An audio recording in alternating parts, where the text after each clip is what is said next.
पतित पावन सीताराम। रघुपति राघव राजा राम,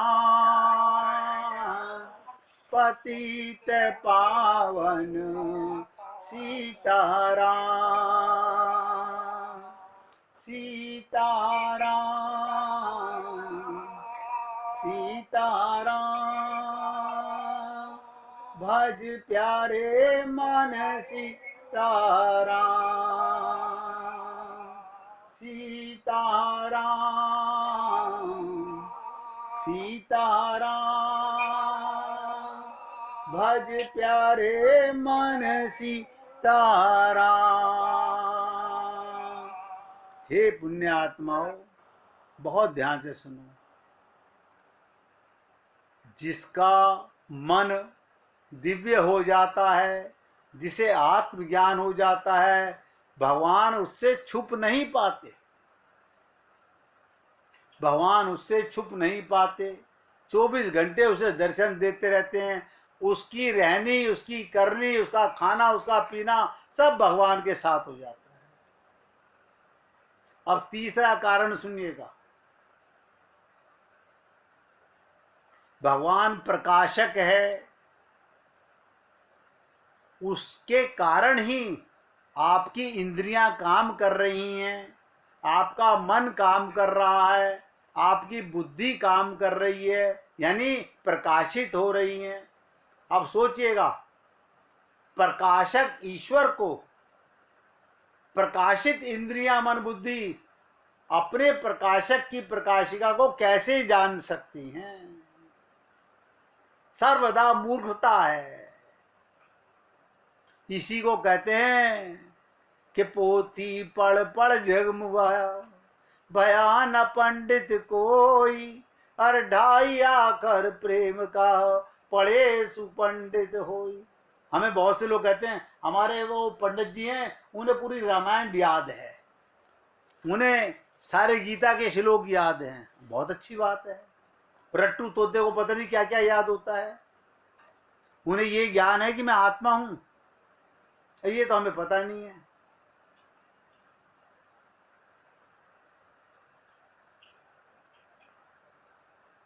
बल्ब प्रकाशक परमात्मा को नहीं पकड़ सकता, और हम लोग इसी मन से, इसी बुद्धि से, इन्हीं इंद्रियों से खूब पूजा कर रहे हैं, उछल उछल के, नाच नाच के, और सोच रहे हैं भगवान प्रसन्न हो रहे होंगे। आप अपनी वीडियो बनवा के खुद ही प्रसन्न हो रहे हो। मैंने कैसे डांस किया था, मैंने कैसा भजन गाया था, अच्छा तुम्हारा ध्यान ये था कि मेरा भजन कैसा था, भगवान में ध्यान नहीं था। सोच लीजिए, हम ही लोगों का ये हाल है। तो 3 कारण, कल मैंने 4 ही कारण आपको बताए थे। चौथा कारण, वेद क्या कहता है? उसकी प्रेरणा से इंद्रिया मन बुद्धि अपना अपना कार्य करने में समर्थ होते हैं। बस क्या बताओ, आंख सुन नहीं सकती, आंख का काम केवल देखना है। भगवान की आंख सुन भी सकती है, खा भी सकती है, चल भी सकती है। कमाल है। हमारी आंख तो नहीं करती ऐसी। भगवान की प्रेरणा से इंद्रियां मन बुद्धि अपना अपना कार्य करने में समर्थ होते हैं। इनसे प्रेरक परमात्मा को ग्रहण नहीं किया जा सकता, और हमारे पास इसके अलावा कुछ है नहीं। देखो कमाल की चीज, हम हाथ से पकड़ रहे हैं भगवान को, ये हाथ तो इंद्रियां हैं, कर्म इंद्रियां हैं। हम पैर से परिक्रमा कर रहे हैं, ये तो कर्म इंद्रियां हैं। आप सोचो, बार बार सोचो, उनकी कृपा से ये इंद्रियां प्रकाशित हैं, और उन्हीं से आप प्रकाश को पकड़ना चाहते हो। ये असमर्थ हैं,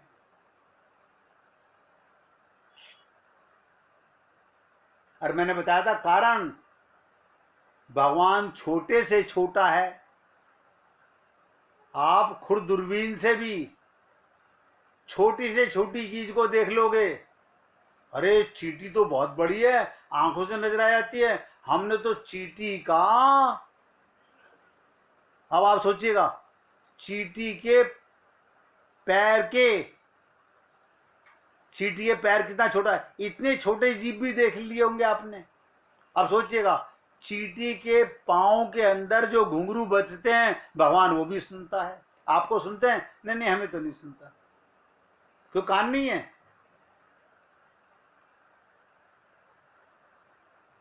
चींटी के पग के घुंघरू भी भगवान सुनते हैं, आप और हम लोग नहीं सुन सकते। तो भगवान इतना छोटा है कि उससे छोटा कोई नहीं। क्या मतलब? आप देखिएगा, आपने दूरबीन से, खुद दूरबीन से, माइक्रोस्कोप से भी ये छोटी चीज देखी, अणु से अणु चीज देखी, उसमें भी तो परमात्मा छुपा हुआ है, और उससे बड़ा भी कोई नहीं है। आपकी हमारी दृष्टि में आकाश सबसे बड़ा है। भगवान के पेट में आकाश घुस जाता है। अब आप बताइएगा, भगवान कितने बड़े होंगे? अब नहीं बुद्धि काम करेगी हमारी। ये वेद कह रहा है, जितनी छोटी चीज की आप कल्पना कर सकते हो, परमात्मा उससे भी छोटा है, और जितनी बड़ी चीज की कल्पना कर सकते हो, भगवान उससे भी बड़ा है। अब बात आती है, बहुत ध्यान से सुनिएगा, ना वो छोटा है ना वो बड़ा है, फिर उसे कैसे समझा जाए? अभी पहले कारण तो समझ लो जिनसे नहीं समझ आ सकता। हम लोग धार्मिक हैं। क्या मतलब? हम हिंदू धर्म के अनुयायी हैं, अपने को धार्मिक मानते हैं, तो मुसलमान भी धार्मिक हैं, वो मुस्लिम धर्म के अनुयायी हैं। क्रिश्चियन धर्म के धार्मिक हैं, वो सिख धर्म के धार्मिक हैं, कोई जैन धर्म का धार्मिक है, कोई आर्य समाज के धर्म का धार्मिक है, हम सनातन धर्मी हैं। और वेद क्या कह रहा है? ईश्वर धर्म से परे है। लो, अब कर लो, क्या करोगे? अधर्म से भी परे है, कार्य से परे है, कारण से भी परे है। अगर ये ना होता तो भगवान श्री कृष्ण गीता में ये ना कहते, सर्वधर्माणि परित्यज्य। भगवान ने कहा सारे धर्मों को छोड़ दे, लेकिन आप और हम लोग ऐसे कैसे छोड़ दे? हमारी सास करती थी, हम तो वही करेंगे जो हमारी सास करती थी, जो हमारी मां करती थी। फिर सत्संग में आने का लाभ क्या मिला? फिर गुरु का जीवन में आने का लाभ क्या मिला?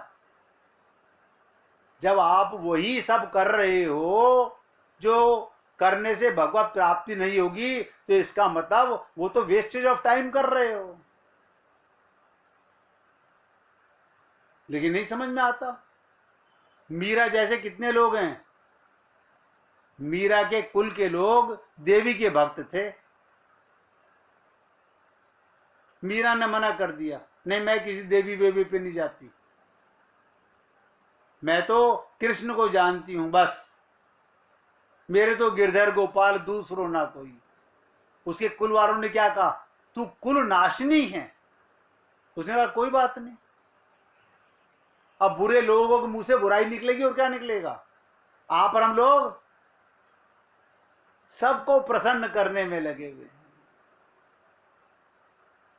कई लोग तो मंदिर के अंदर ऐसा कोई देवता नहीं होता जो उनके मंदिर में विराजमान ना हो,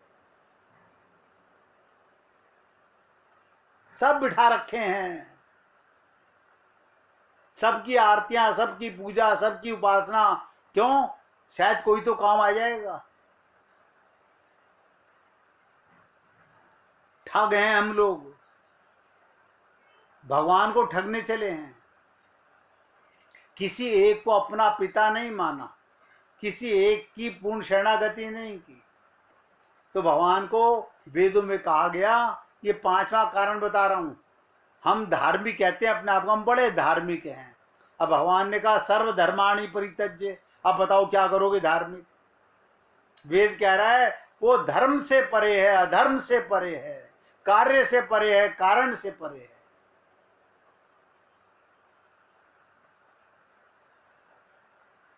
जब हम यज्ञ करते हैं तो क्या बोलते हैं, स्वाहा, आहुति दे रहे हैं। स्वाहा का मतलब क्या होता है पता है, किसने बताया? स्वयं माने मैं, हैं, मैं की आहुति, हाँ यही तो देनी पड़ेगी, वो तो कोई बताता नहीं। हम तो घी की आहुति दे रहे हैं। अब पंडित जी क्या कहते हैं, जरा खड़े हो जाओ, ध्यान से सुनो, पागलों को मैंने बहुत देखा है, खड़े होकर के जरा धार लगा के आ दीजिए। हम बड़े खुश हैं, पंडित जी देखिए सही धार जा रही है ना यज्ञ के अंदर, हम खुश हो रहे हैं कि भगवान प्रसन्न हो रहे हैं। अरे भगवान का घी, भगवान की अग्नि, तुम्हारा क्या जा रहा है?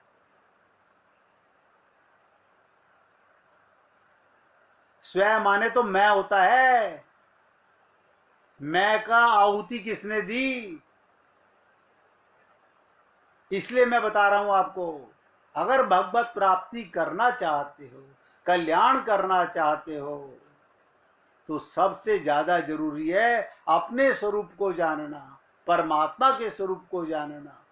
जो खुद को नहीं जाने वो भगवान को क्या जानेगा?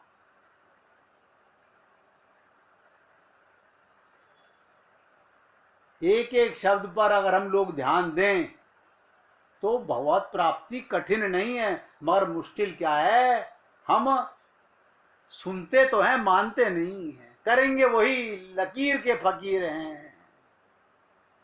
अच्छा, बहुत से लोग तो क्या बहाने मारी, हम हमारे परिवार में इतने लोग, हम किस चीज को समझाएं। अरे तो ये कहो ना मैं एक्टिंग कर रहा हूं, अब मैं उनके कहने से एक्टिंग कर रहा हूं, मैं नहीं फंस रहा हूं उन चक्रों में। लेकिन ऐसा भी नहीं करते हम। आप सोचो, जब भगवान श्री कृष्ण ने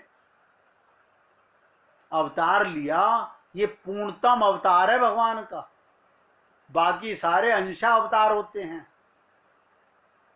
ये पुरुषोत्तम परमात्मा का पूर्ण अवतार कहलाता है। ये एक कल्प में एक ही बार होता है, जो कि अभी कुछ समय पहले हुआ। और देखिएगा, भगवान श्री शंकर अपने ध्यान में वो कह रहे हैं, अरे ये बालक के रोने की आवाज क्यों आ रही है?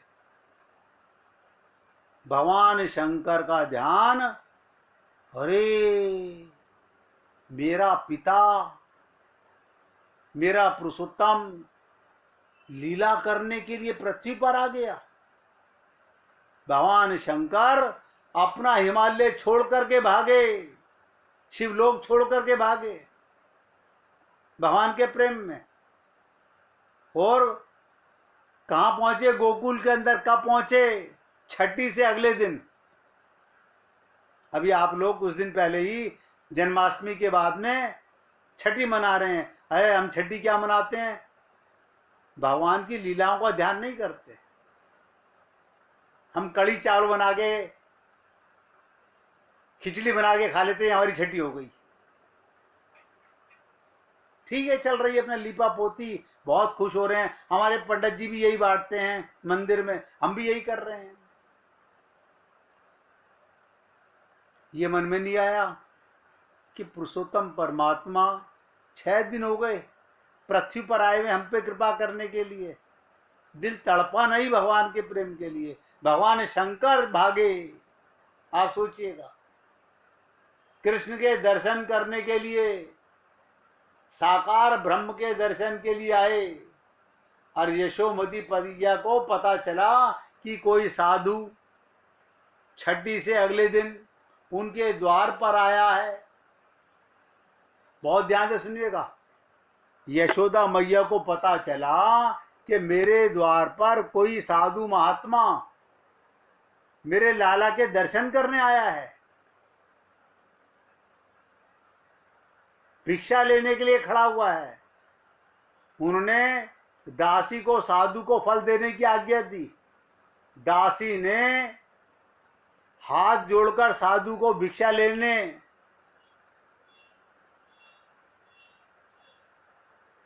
और कहा हमारे लाला को आशीर्वाद देके चले जाओ।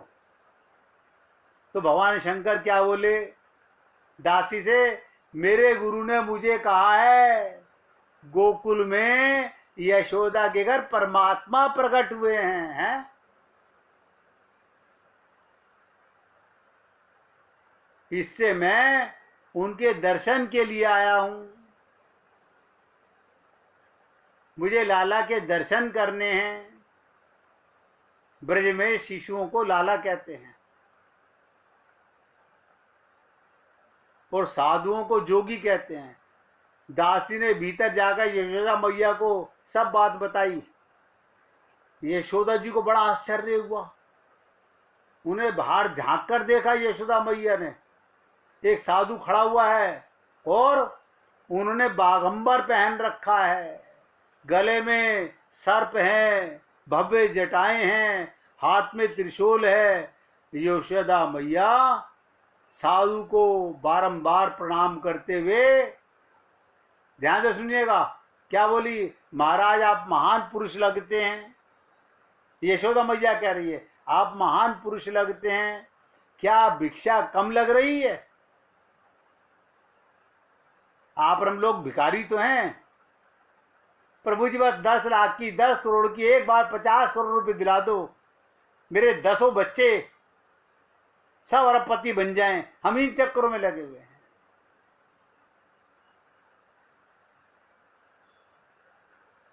यशोदा मैया पूछ रही है महाराज क्या आपको भिक्षा कम लग रही है? आप मांगिए मैं आपको वही दूंगी, पर मैं लाला को बाहर नहीं लाऊंगी। अनेक मनोतियां मांगने पर भी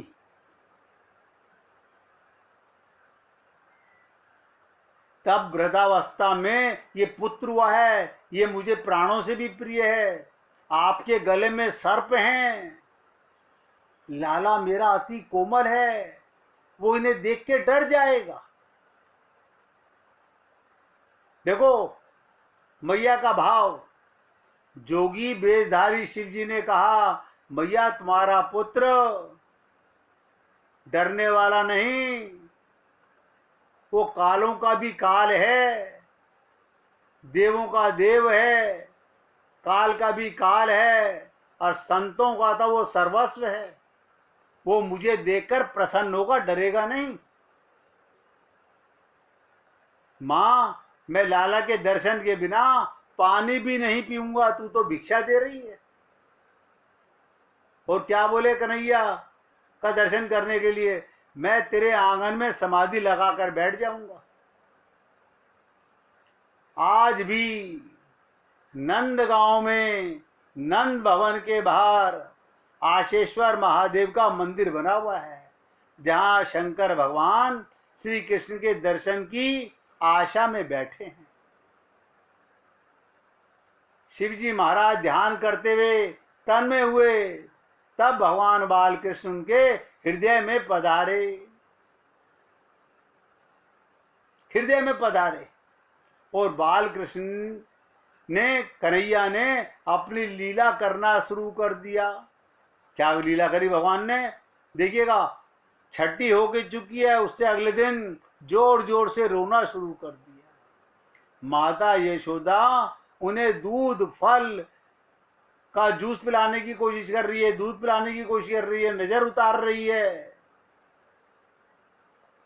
लेकिन सब कोशिशें बेकार गई। एक गोपी ने माता यशोदा से कहा, वो आंगन में जो साधु बैठा है ना, उन्होंने लाला को कोई मंत्र फूंक दिया है।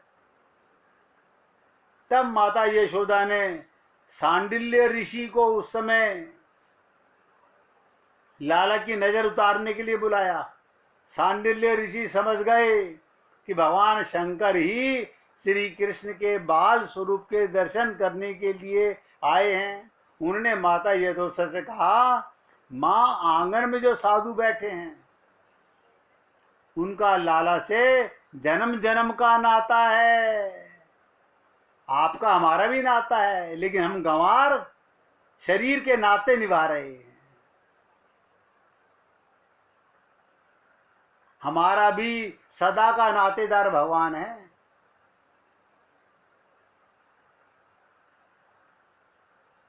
माँ उन्हें लाला का दर्शन करवाइए। माता यशोदा ने लाला का सुंदर श्रृंगार किया। भगवान श्री कृष्ण को 6 दिन के, अभी 7वां दिन है, पीताम्बर पहनाया, लाला को नजर न लगे। गले में बाघ का स्वर्ण जड़ित नाखून पहना दिया। और क्या कहा, यशोदा देख, लगातार मत देखियो, मेरे लाला को नजर ना लग जाए, कभी तो एकटक देखे जाए उसको। माता यशोदा ने शंकर भगवान को भीतर बुलाया। नंद गांव में नंद भवन के अंदर आज भी नंदीश्वर महादेव का मंदिर है। आप सोचिए, यानी भगवान शंकर तो दर्शन करने अपनी सारी साधना ध्यान छोड़ करके, और हम लोग नौटंकियों में फंसे हुए बाज नहीं आते। आपके हृदय में परमात्मा बैठा हुआ है। मंदिरों में, ध्यान से सुनिएगा, मंदिरों में पुष्प और प्रसाद लेकर जाने वाले अधिकांश लोग बड़े भोले हैं। क्या मतलब, उन विचारों को किसी ने ठीक से समझाया ही नहीं कि भगवान को तो निश्चल हृदय के आंसू चाहिए, इनका भोग लगाइए। भगवान को आपके निश्चल हृदय के आंसू सबसे अधिक प्रिय हैं, और वो आंसू सबको मुफ्त में प्राप्त हैं। अब ध्यान से सुनिएगा, चलते चलते आज की आखिरी बात बोल रहा हूं। 2 कारणों से हम भगवान को ये भेंट आंसू नहीं दे पाते हैं। 2 कारण, अब बुद्धि लगाइएगा, कल चर्चा करूंगा इसके ऊपर। वो 2 ऐसे कौन से कारण हैं जो हम भगवान को आंसू नहीं दे पाते। नंबर 1, हमें इस बात पर भरोसा ही नहीं है। और नंबर 2, अभिमान के कारण हमारे आंसू आते ही नहीं है। क्योंकि प्रेम हो तो आंसू आए ना, प्रेम तो है ही नहीं। अब भगवान कहते हैं, मोहे छल कपट छिद्र न भावा, और हम सारा जीवन छल कपट छिद्र करते रहे। इसलिए हे पुण्य आत्माओं, मैं आपसे निवेदन कर रहा हूं, अभी कुछ नहीं बिगड़ा है, अभी सांस चल रही है। परमात्मा के प्राप्ति का पूरा मौका अभी बाकी है। इसलिए जागो, अपनी भूल सुधार लो, वरना आपकी ये नौटंकियां किसी काम नहीं आएगी। ये कली की चर्चा को आज दोबारा रिपीट करते हुए मैं अपनी लघु वाणी से जो आपकी सेवा कर सका। आप बहुत महान आत्मा हो, अपना कल्याण करने के लिए बस जागृति की आवश्यकता है। इसे कहा गया कि जीवो अपनी भूल सुधारो, जो तुमसे ये ना सुधरे तो ब्रजराज पुकारो। चलिए अब 1 मिनट का कीर्तन करेंगे। गोविंद गोविंद गोपाल, भज मन गोविंदा। गोविंद गोविंद गोपाल, भज मन गोविंदा। गोविंदा गोपाला, गोविंदा गोपाला। गोविंद गोविंद गोपाल, भज मन गोविंदा। गोविंदा गोपाला,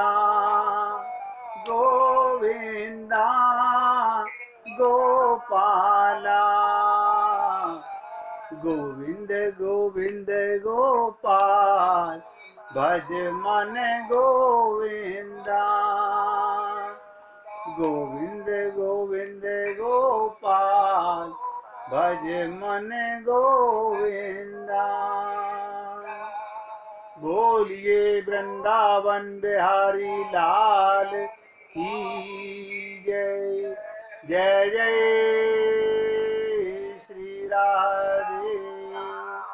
जय जय श्री राधे।